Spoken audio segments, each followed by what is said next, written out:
This is Coda Radio, episode 524 for June 26, 2023.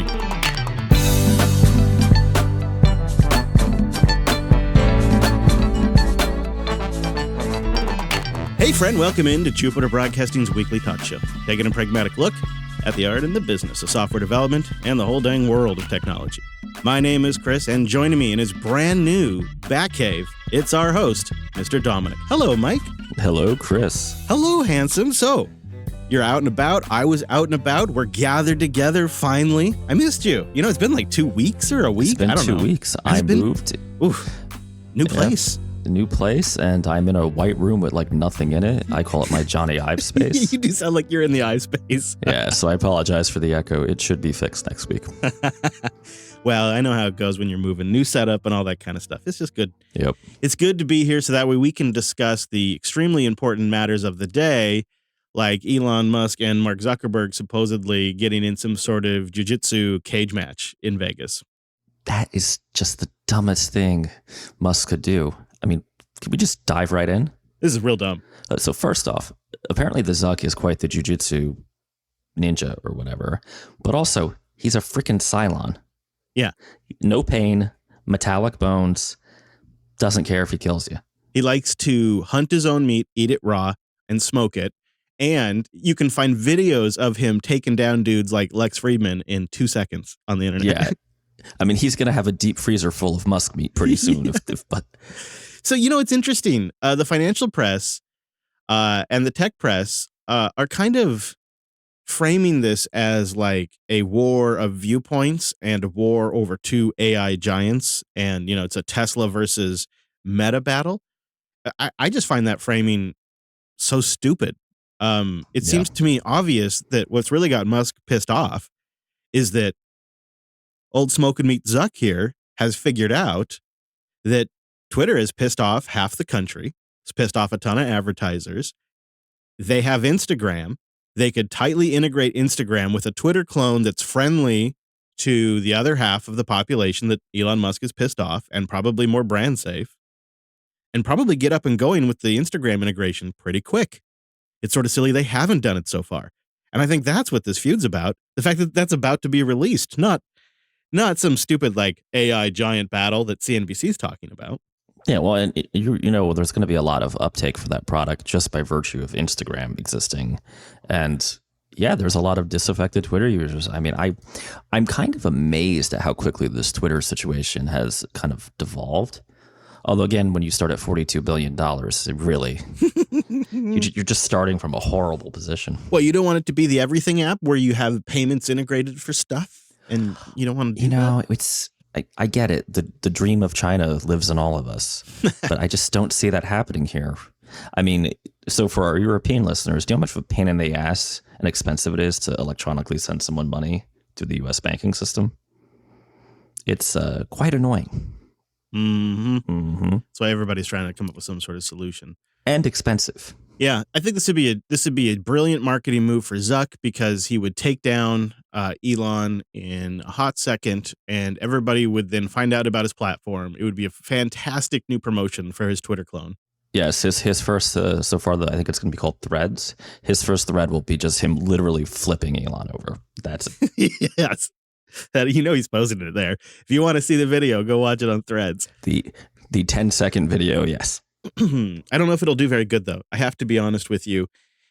I know people hate to hear it when I go on this, but experience has taught me that the internet views censorship as damage and routes around it. Yeah, I just feel like the days of these social media platforms are kind of, they had their time, and they're not going to go away. But let's park that because I have some data down below about Mastodon adoption waning, which I think we should talk about, which could tie into that, and Reddit too. But Eureka wanted to send in an email with some additional red flags. You remember the email we got last time we recorded about the lad that was going to potentially rewrite the billing software for a sausage factory in Germany, and he was concerned about taking the job. And Eureka points out that the shop is opting for, I guess what you could call a boutique option, something really custom, but they want the cheapest possible execution, and they want to use a single student to build it. He says that right there, massive red flag. And because the project is related to billing, which is critical, it has to be done carefully, so there's a lot of pressure. And if they've been using a manual billing system for years and they have their own practices and quirks, it's going to have to be replicated in whatever he builds, and that's going to be challenging and a lot of fiddling, which is a red flag. And if they insist on using a low-code platform, it suggests that they also want to be able to just replace the developer really easily, make the developer disposable. Red flag, he says.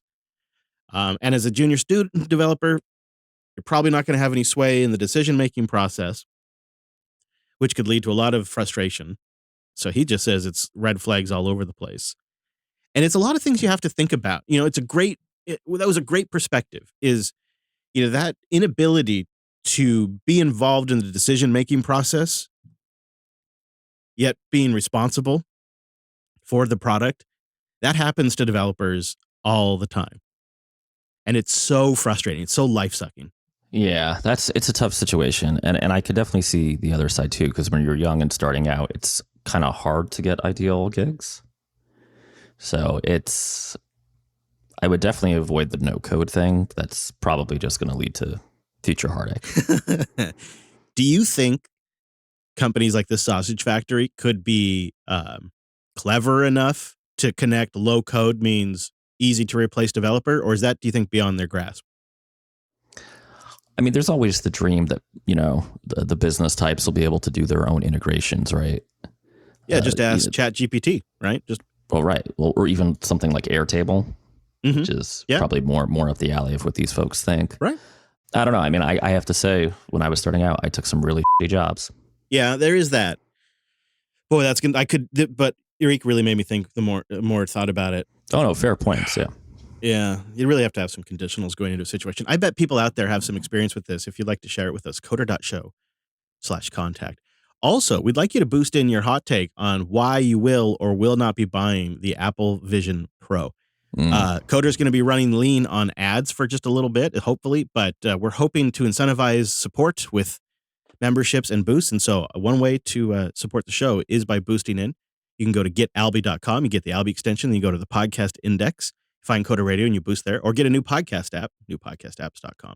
And let us know, will you or will you not be getting the Vision Pro, and why? Because Mike and I poked around, looked at the SDK, which Apple released in the last week. And the idea is that you can use a simulator and, all the tools you need to start creating the apps for the headset, so that when it ships in whenever, 2024, there'll be some apps ready to go. So you got to have Xcode 15, Beta 2, you got to have a Mac, and you got to have like the simulator stuff that can run. I poked around at it. I don't know. I don't want to run away with this one. I want to let you start. So I'm curious to just know your high level takeaways when you're looking at the presentation to the developers, you're looking at this SDK. I'm curious what your first observations are. I sort of feel like there's an opportunity for like really native apps, like not the iPad port thing. I was intrigued to see that Omni, that you put in our notes this morning, Omni is going to port some stuff over. Yeah, OmniGraffle, they're working on it, and they're claiming they're going to try to have it ready by the time the Vision Pro ships. Yeah, I spend a lot of time in OmniGraffle. So anytime I write a proposal, if it's something like, Alice, moving data, blah, blah, blah, translations, I usually have at least a UML diagram here or there. I could see that being cool. I keep going back and forth on the price. I will say I did take some time looking at the SDK, and I'm pretty impressed. And it's almost, with hindsight, it's like they were boiling the frog, right? With Reality Composer, their tool for creating visually 3D models, with Reality Kit. Even Swift UI is kind of nicely positioned for this. Oh, and also if you're like many folks using Unity for this kind of thing, that will work. Although I imagine the native stuff will be kind of the higher end. I was surprised by the top billing Unity actually gets in Apple's documentation. It's like they list Apple's frameworks, like you were mentioning, Swift UI, Reality Kit, and then right next to it, Xcode, Reality Composer, boom, Unity. Just right there is like one of the 3 recommended tools you need to get started. Well, one, they hate Epic, right? Obviously. So no Unreal. Yeah. And 2, Unity is actually pretty.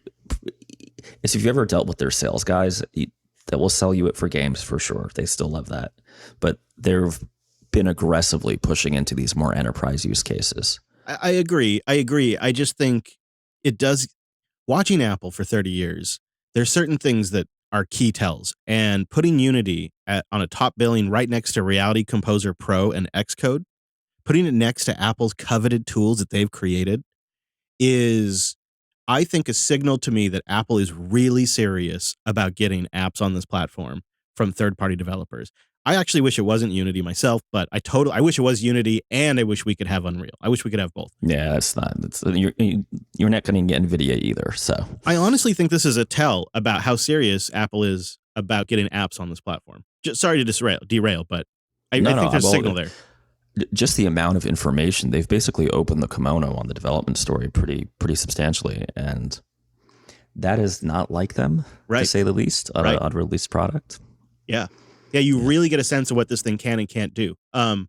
So I was a little disappointed. The OmniGraffle one is a great example of this.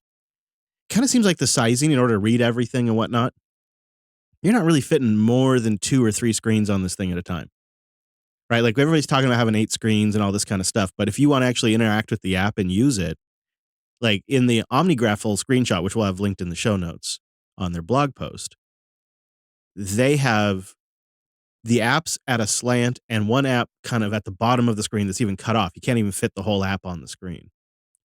It's not nearly as much real estate.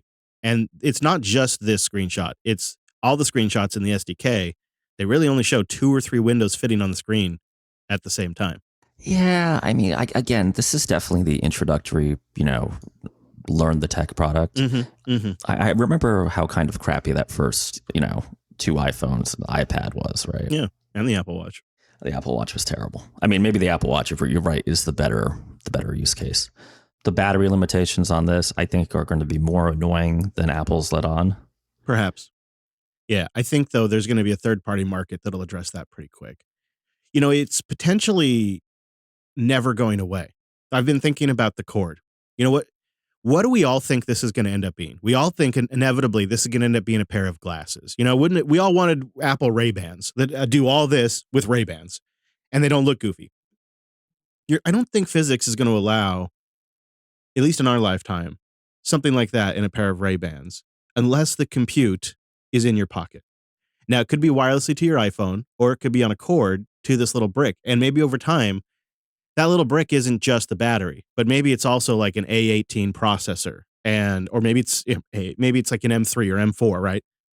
They could start moving I/O ports. They could put USB-C. They could put SD card readers in that thing. They can put so much compute in that little brick if they just have one high-speed wire, and they can make the headset itself smaller and smaller and smaller. Inevitably, they'll be able to go wireless. But keeping that rat tail lets them move more aggressively. And I don't know, maybe the trade-off will be worth it. We'll see, obviously. But if an external battery pack means that I can now go get an Anker battery that's big and fat and heavy and have 6 hours of battery life, well, I was never, ever going to have that option if they built the battery into the headset. Yeah. They're just not there yet. Yeah, they're not there yet. Yeah. The apps, going through the SDK, I had this weird sensation, and I wondered if you experienced this at all, too. It felt a lot less magical to me, but yet it seemed a lot more realistic and achievable at the same time. Like, seeing it in the keynote, it just seems so incredibly impossible. But when you see how they have it designed, and you see it in the SDK, and you see it in the simulator, you realize, oh, this is like just a new window manager. Which is good and bad, right? Like, it seems actually achievable. Whereas before, it seemed so magical, I couldn't even conceptualize how they were accomplishing all this. Now that I can see the limitations a little bit, and I can see how you interact with the elements, I get it. It actually seems like people are going to be able to build apps for this. Yeah, I think it's really going to also depend on how awkward are those hand gestures when you're using it. The first reviews say they're pretty slick. Well, it could be pretty slick. I mean, I would be shocked if we don't get some, even though Apple's not pushing the gaming thing. In fact, they seem to be kind of pushing away from it. But man, I mean, the lightsaber fighting thing on the Oculus was cool. Is the best thing. Right. Something on this would probably be orders of magnitude better. There are certain apps that will just never make it. No photography applications, no video applications will be allowed on the Vision Pro. No apps that support precise location services. You're just going to get like the standard general location API. Very limited access to accelerometers and gyroscopes. No access to the pedometer or meganometer or barometers, from what I can tell. No navigation apps will be allowed on the Vision Pro, which I get it, but this is a $3,500 device. If somebody wants to experiment with a badass AR overlay for maps, I feel like they should be able to do that. And apps that track body movements, which seems like that would be a crap ton of exercise apps that would be applicable for this thing. Those will not be allowed on the Vision Pro. Plus, then, of course, all the standard App Store rules that apply to all iOS devices. I don't know, man. $3,500 device. This thing looks pretty locked down. Yeah, well, isn't this always the case with Apple? The potential of the hardware is hobbled by their, strategy tax, effectively. It feels worse than the iPad effect, potentially. Hmm. The only thing saving grace is that you can run multiple windows with this thing. But you have like all the restrictions of the iPad platform, plus these new things, like the Apple Camera app can use the cameras to take creepy dad pictures. Well, I honestly think there would be a user base that would like to create content, maybe even 3D content for other Vision Pro users, and they'd like to have a more professional camera app. We see this all the time. There's so many pro camera apps in the App Store, and some of them genuinely do give you really, really great options. I mean, there was some that in the early days of the App Store, like some of the biggest apps were just like better camera apps. And I think maybe it was like Insta Camera or something. I can't remember. It was one of the Instas. Yeah, there was like Hipstamatic. Remember? Yeah, there was a ton of them. And now this thing has all these cameras. It has the ability to create 3D content. I wouldn't want to walk around recording the video, but I could see a serious enthusiast filmmaker wanting to make a name for themselves with something new, strapping this thing on and going, recording around. And then typically you'd see like Apple would feature in a keynote and say, this was shot on Apple Vision Pro. But no, none of that. I think the body tracking movement stuff, which I think is a big miss for fitness, and I think the navigation app limitation, and I think the camera app limitation has nothing to do with anything except for Apple trying to prevent a bad PR image that the Google Glass got with the camera on the front of it. Everybody just thought of the Google Glass as a walking camera that takes your picture. And I think they don't want that reputation for the Vision Pro. They're avoiding all these kinds of pitfalls, like Tim Cook wearing the headset and becoming a meme. They've avoided that.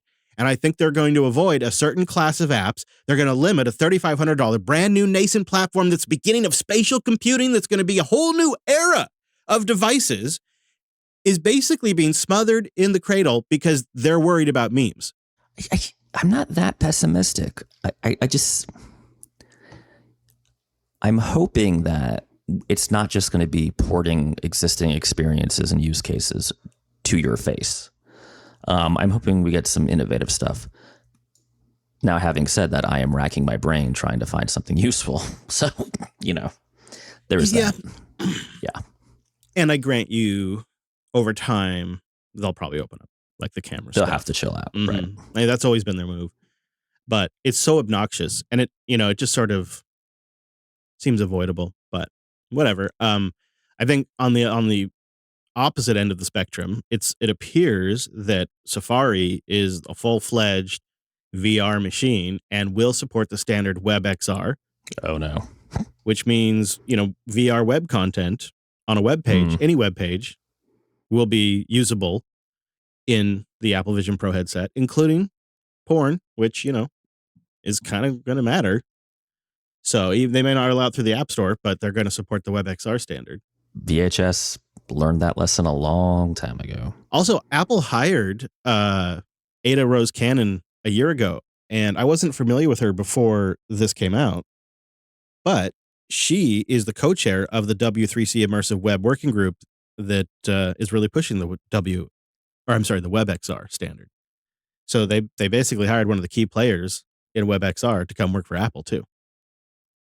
I think they're pretty serious about it. So at least Safari has breathing room. I hope it trickles down to proper Safari on iOS.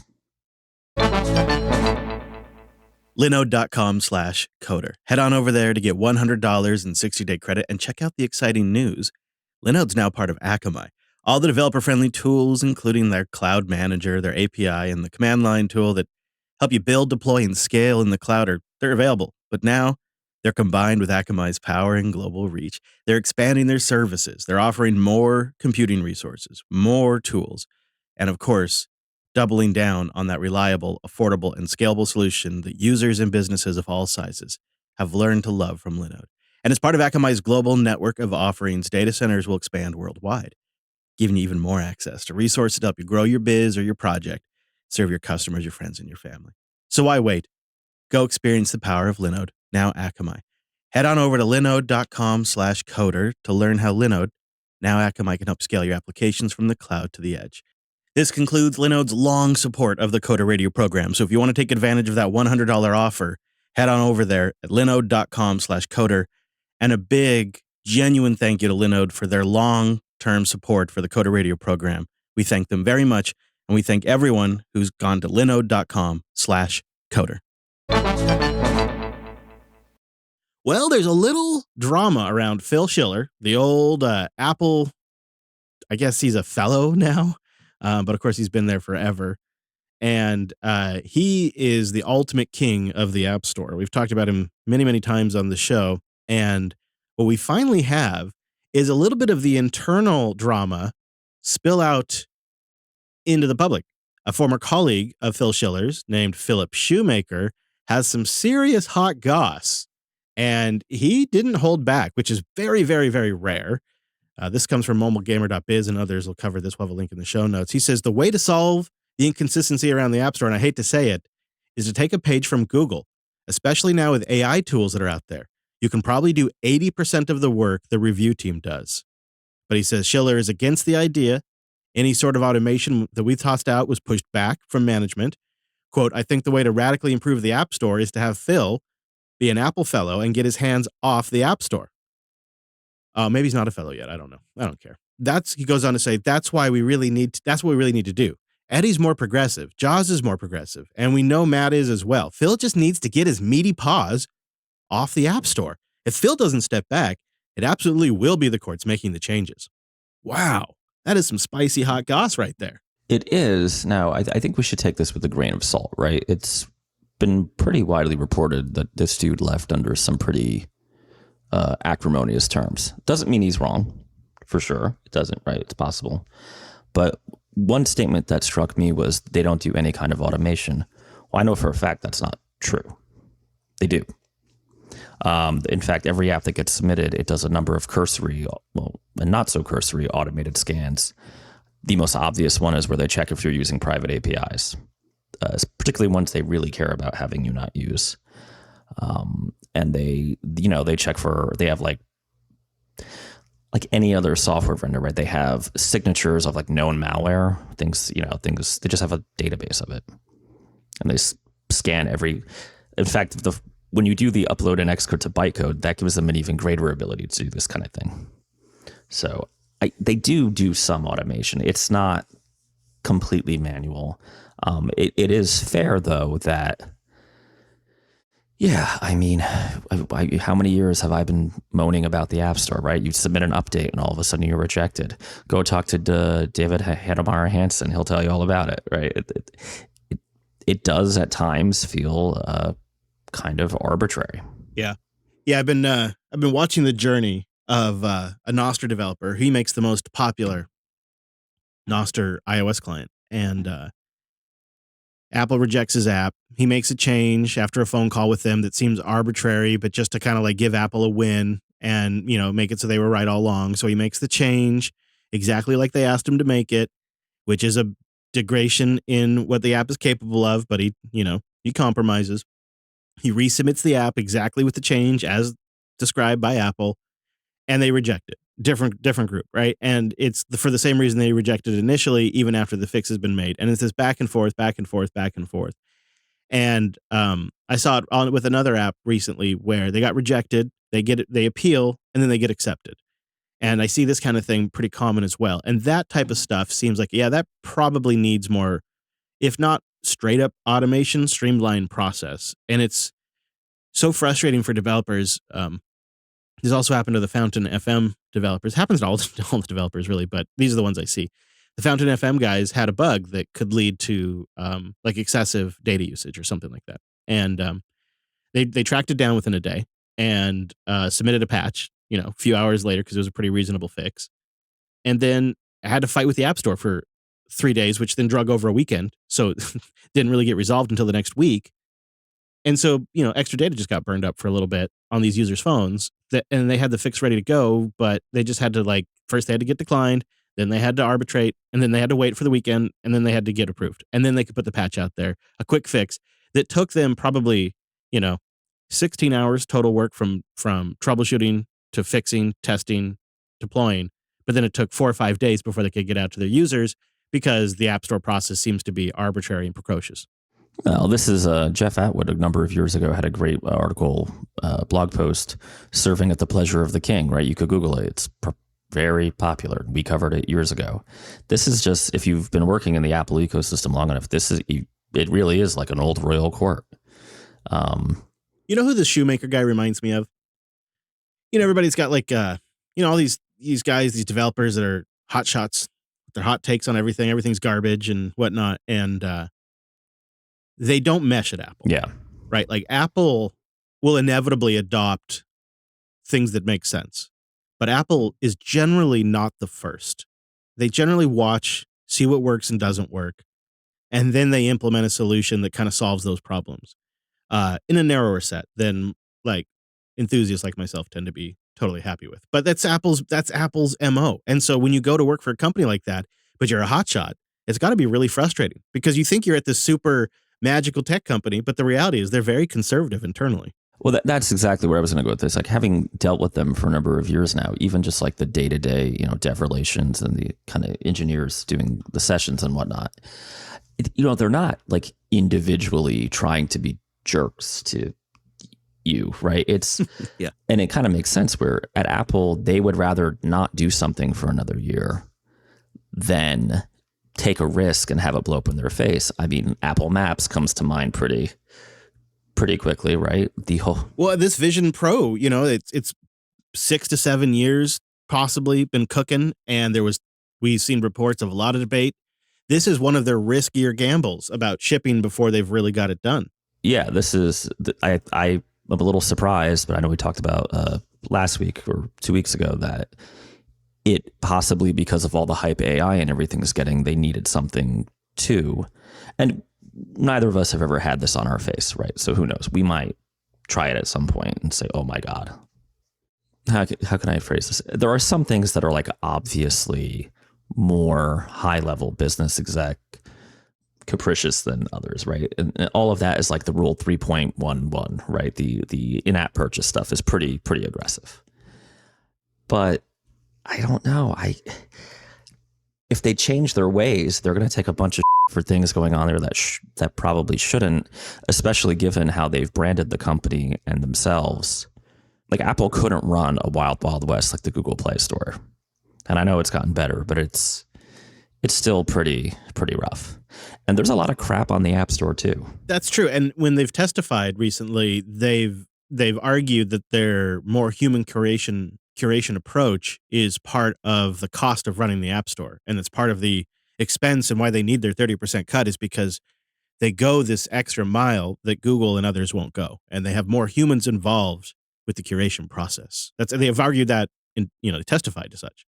Yeah, I mean that, I don't know, that's kind of like weak tea, right? That doesn't feel exactly. But it's part of their branding now, potentially, too, So if they automated this whole thing, it's not really, they can't really argue that part of the value of the App Store and the 30% Apple tax is this human curation. Well, I would almost say the only place where I've ever seen, their relations people be, kind of more overtly prickish is the 30% stuff.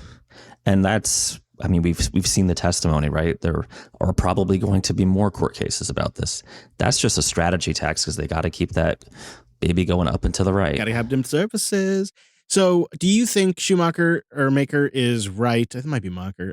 Does Phil Schiller need to step back from the App Store, though? Because he has been the underlying kind of stick in the mud. But then again, no other App Store on the planet touches the revenue that pumps through Apple's App Store. Nothing. And it's kind of that fallacy of the one Uber mensch again, though, too.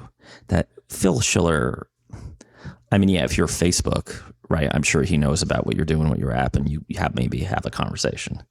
But there are, a couple thousand people reviewing these apps.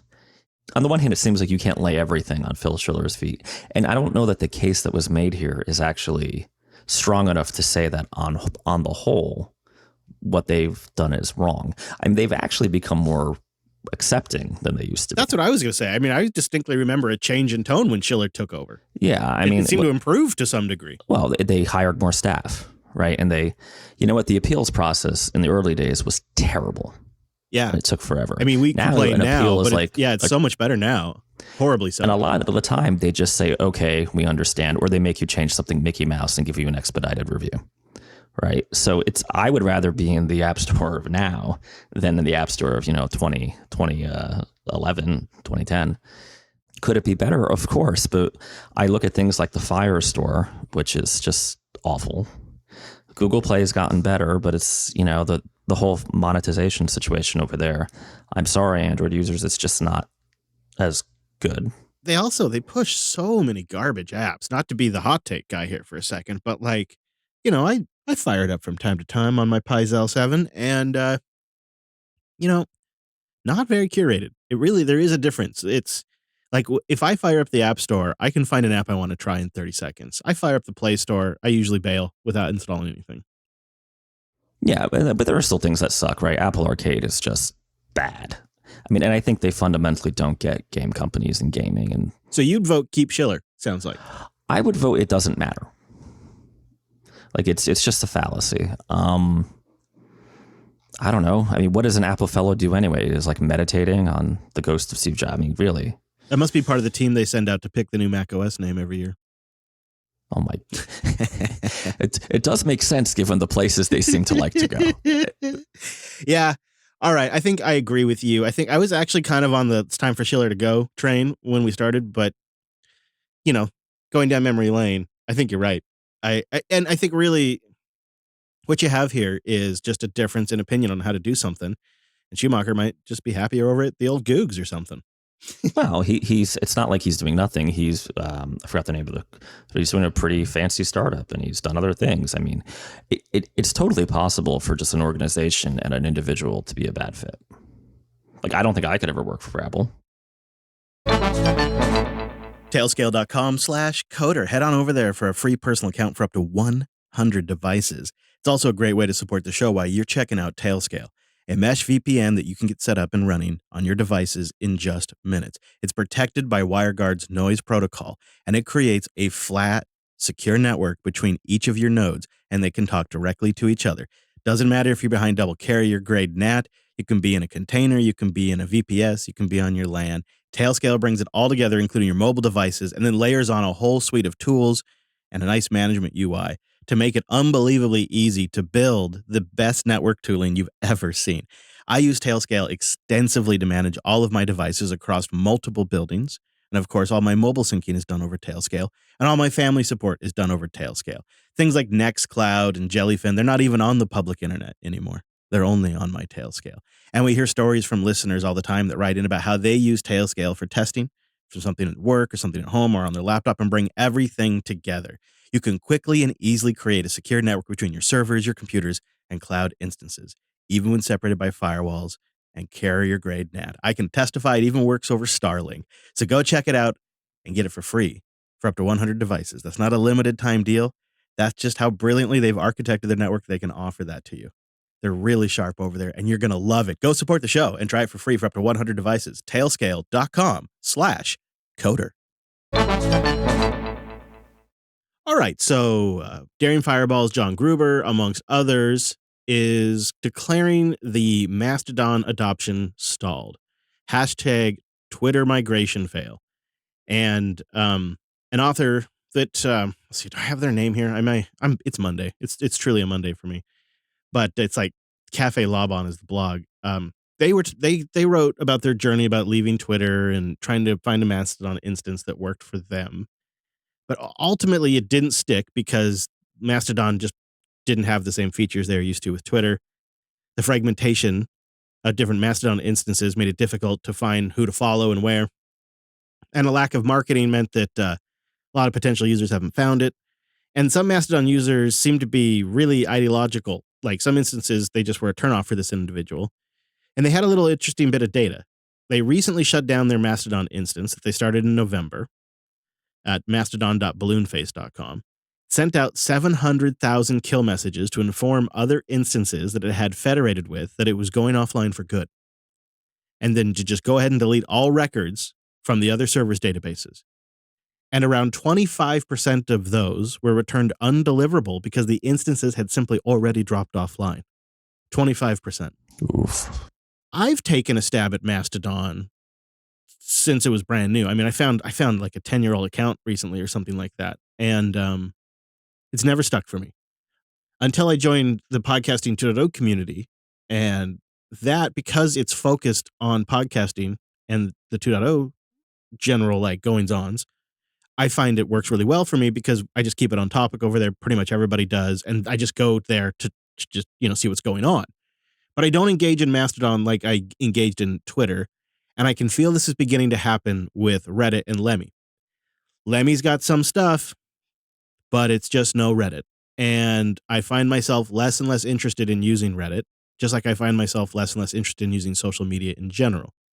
And I wonder if the Mastodon stalling is just people opting out of social media in general. Although I guess Twitter's numbers are better than ever, according to Twitter.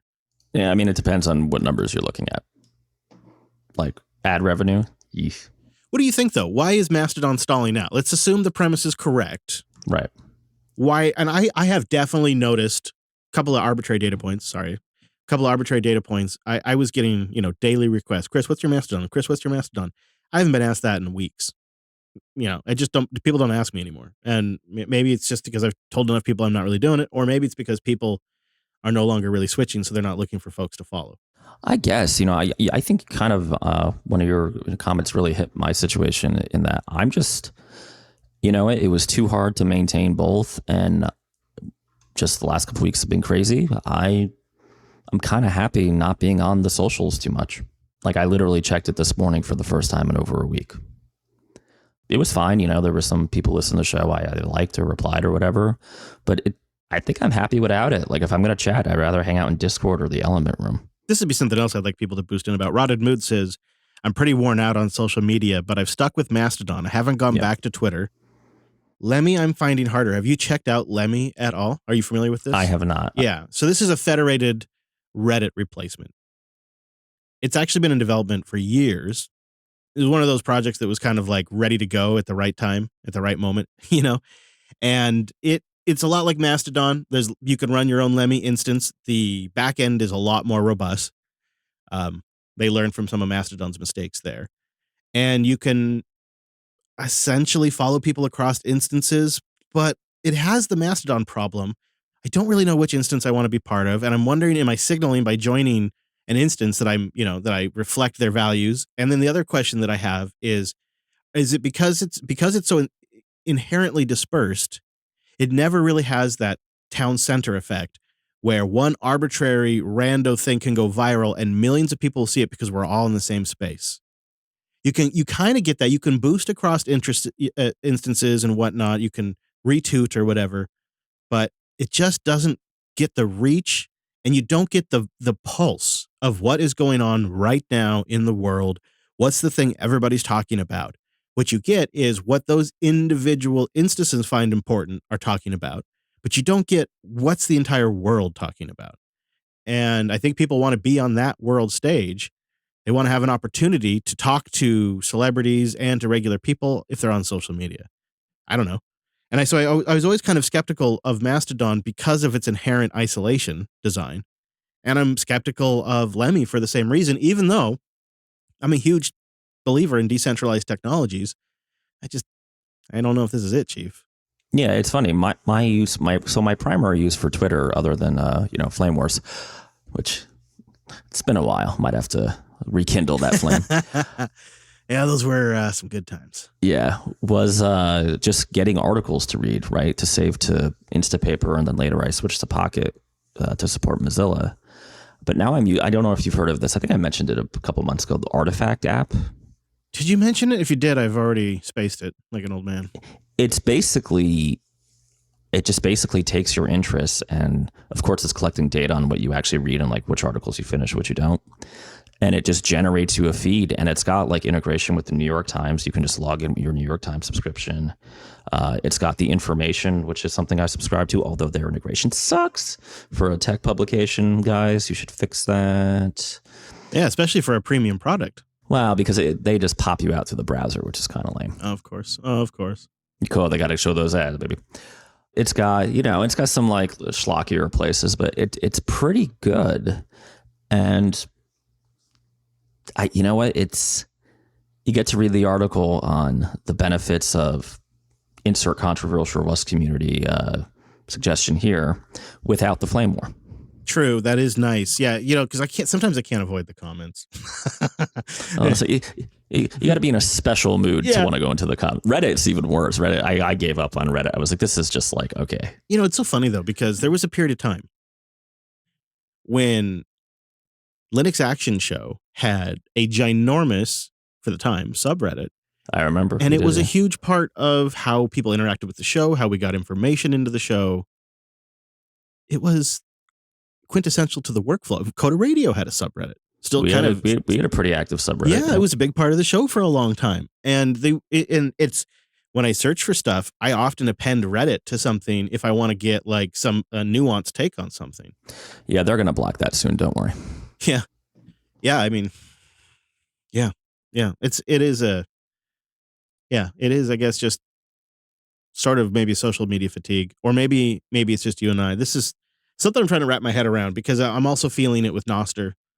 Even though I love the technology, again, I can't really find myself drawn to it. But let us know your thoughts on the Mastodon stall. Do you believe in it? Is it fake? Is it real? Because maybe you and I are just getting old. Maybe it's like, well, Deckbot in the chat has a good point. It's just that the kids are on TikTok now. Well, that's what I was just going to say. We're not there. Right. Yeah. That's what I was going to say. It's TikTok and like WhatsApp and that stuff. And, if I don't get asked once a week, Dad, can I set up a TikTok? No. And so what they do is they go on YouTube and they watch ripped off TikToks in the YouTube shorts. Wow. Really? Yeah, that's a thing? That's a thing. People just repost them over there. Doesn't Facebook have like a ghetto TikTok feature? I mean, they all do now, man. They all do. Oh my God. I know we talked about this at length a couple weeks ago. I just don't get it. Like TikTok it's one of those apps. Someone would have come to me being like, I'll give you equity. And I'm like, no, that's dumb, and regretted it deeply. It's got to be micro bursts of like dopamine or something as you swipe between videos. It's literally weaponized video content. Nice. Boost great. All right, we got some boosts in the show, and we'll start with a live boost that came in 29 minutes ago. Rotten Mood boosted in with 25,000 sats. Hey there, big guy. Thank you very much. Hey, Rich Lobster! Regarding the Apple headset question, I no longer have a Mac as my daily driver, but if I did, there's no way I'd buy the headset. The main and only reason is price. That price tag is too large for something like this. Plus, Tim's comments around who or may not be able to afford this has turned me off to Apple even more than I already was. Yeah, Tim's comments about, we'll see who can afford it and who can't, were a little tone deaf. Yeah, it seemed a little tone deaf. Agreed. Yeah. They are framing this in all their documentation as kind of, they're comparing this to the first Mac and the Apple II that were very expensive. Like $6,000 for that setup, for like a nice Mac Plus setup with all the external disk and a printer. This is like what we were talking about last week, right? It's a risk, but if it happens to take off and you're there in the beginning, that is just a huge advantage. That's they're banking on people going for that, and I think a limited set of well-to-do folks that can afford to experiment with that stuff, and of course the Apple hardcore. Let us know. I like that. That's a good hot take. Tim Cook turned you off. I want to hear other people's. Give us your hot tech guy tech takes. Boost them and let us know why or why not if you'd be getting a headset. Dave Jones, the Pod Sage, comes in with 2 boosts. First, 21,112 sats. Moats don't help you if you can't turn a profit. That's just called being under siege. Yeah, I think OpenAI will turn a profit. I imagine just because saying you've integrated ChatGPT into your app is already a huge thing. So many apps have been updated to say ChatGPT integration for just weird rando things. Have you seen this? Like my weather app, Carrot Weather, has like chat integration now for chatting with the Carrot Weather thing. My terminal of choice right now, Warp, has it too now. So weird. So weird. So it's it's like saying it's machine learning or AI. It's like if you can just package up OpenAI's tech through their APIs and pay their subscription price and sell your product, I think it's going to sell itself. That's my theory, Dave, but let me know what you think. He also came in with another boost, making him our baller of the episode, 25,000 sats. Hey, rich lobster!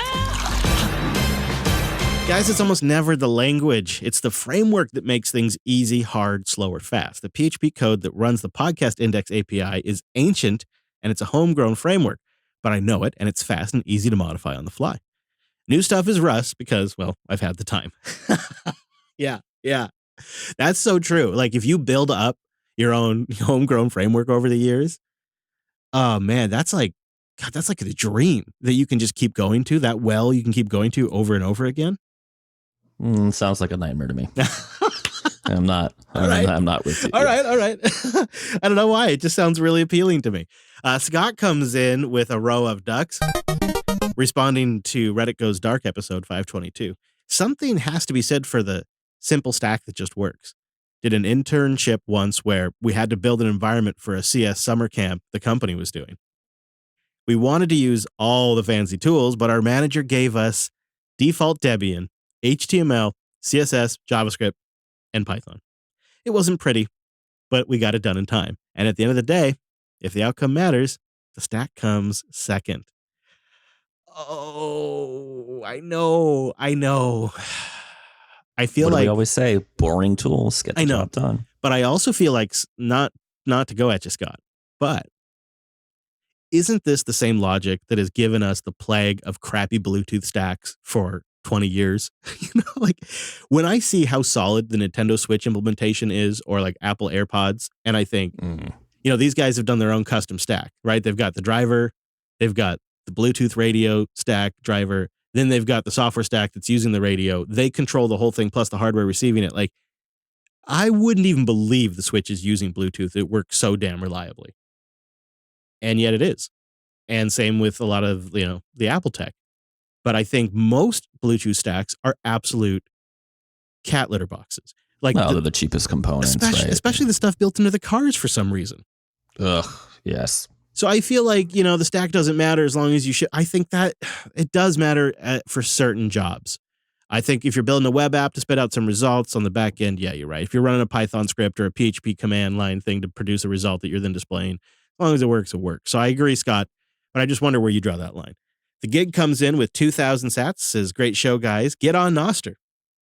Well, who's over there?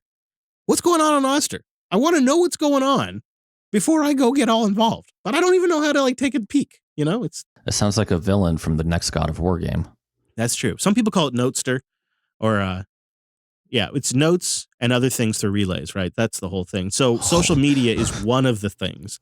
Like I've talked about a little bit before. They're going to do essentially it's a simple relay system, and you subscribe, and you can through that, the payload could be a social media app, it could be a Craigslist, it could be an eBay, but it's distributed through all these relays. It's kind of a neat idea, and the idea is some sort of truly distributed system that maybe is a little leaner and meaner than Mastodon, but I don't know.